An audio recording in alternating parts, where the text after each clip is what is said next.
Avenue and the arrest that we just learned about. Can you give us an idea of who was arrested and kind of how they were involved in this case? Well, there were three individuals arrested early this morning after arrest warrants were issued by a judge for attempted first-degree premeditated murder. Two 18-year-olds and a 17-year-old. The 18-year-olds are both females. One is named Jessie Umberger. The other is named Rebecca Gotay. And the male is Dylan Thomas. He's a 17-year-old juvenile. Do you have any idea why? Do you have any idea why they did this? From what we understand from the information we got in the investigation between us and Satellite Beach police detectives, was that this was over drugs. They believed that they had marijuana stolen from them, along with some paraphernalia used to smoke that, and they were very upset about it. Had been upset for several weeks, wanted to get revenge for the theft, had been planning to kill our victim, and had a meeting, or I guess a get-together, the night before at the apartment that Umberger and Thomas were staying at, and planned the event and decided that it would happen the next morning. How were you able to locate the suspects? There was a lot of talk on the street. We're dealing with kids that are either should be in high school or were recently out of high school, and very into social media, and voicing their ideas and thoughts and all of that on social media. So a lot of the kids came up with those names real early. There was a known problem between our victim and Mr. Thomas, so his name was given to us very early, both by the victim's family, some neighbors even, that knew of the problems between them. So we knew of this group that was together. It was a matter of putting everything to get probable cause, to get evidence against them, to make sure that we proved our case. That took the time, and we didn't want to just put people in jail and not have a case ready that we could take for the prosecutors. Can you talk about the attack?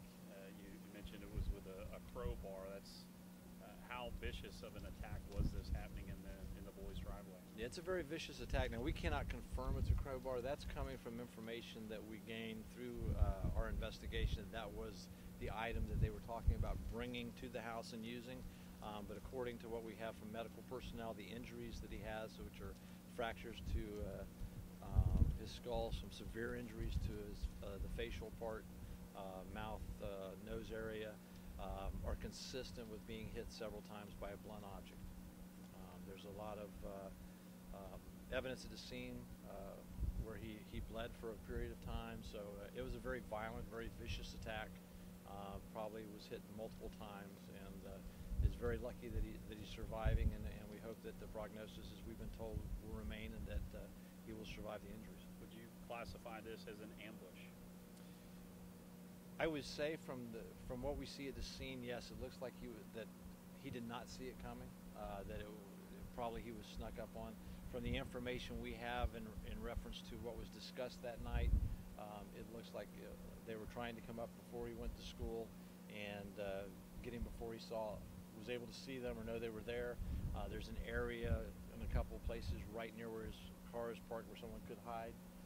So whether they pulled up in a car he did not recognize, and Mr. Thomas got out and attacked at that point, or whether Mr. Thomas was let out and came over by the area and hid until he walked out, we're not sure exactly on that sequence of events. But based on what we see right there at the scene where this event happened, I would say he did not see his attacker come up, and it was probably an ambush-style attack. Is Thomas being charged as an adult? That's something the state attorney will determine. Right now he is in secure juvenile detention, and then of course at some point they'll review the charges, and I would expect, based on this type of crime and what happened and the planning that was brought up in it, that he would be filed as an adult. And Chief, this is less than 24 hours from the time that the incident happened. It seems like we're a 24-hour period between the incident and the arrest. I don't know how relieved you might be that this came to such a quick conclusion, the arrest anyway.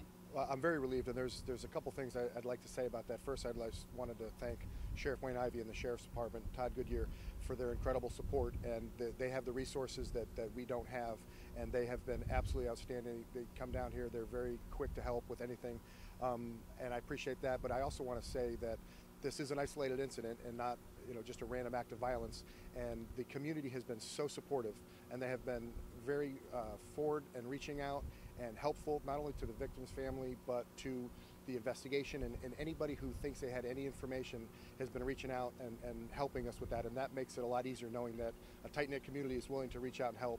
So often we hear about people that say, I don't want to get involved, or I don't want to help, I don't want to do anything, and that's not the way our community has been, and they never have been, and that makes it nice to know that when something happens, they want to help and they want to get people to be held accountable, and that's exactly what happened in a very short period of time. So thanks to the cooperation with the Sheriff's Office, Satellite Beach Police, and the community, we have people brought to held accountable for their actions. Do you know if the parents of the teens arrested, did they say anything to officers about all this? I do not have any firsthand information about anything they may have said, and I wouldn't want to speculate on anything that they have said. We are trying to respect their privacy right now, where they concentrate on the health of their son, and that we are here for them and to make sure that if they need anything from us, but I want to let them have their time to make sure that they are there for their son, because that is the most important thing right now that anybody's thinking about. The teens arrested, did they have priors? I don't have that information. Do you have any of that information? No, not before me. I don't know of anything. I know that Mr. Thomas is known to the police in Satellite Beach, and also has had some problems at school. I don't know of the females as being, other than I think Umberger is known as being related, an acquaintance of Mr. Thomas's, so they knew that those two were linked together. As far, I don't know anything with Gotay as far as her having any prior history, but. Chief, a brutal attack from such young people. It's not adults here, I mean teenagers. This is a very brutal attack.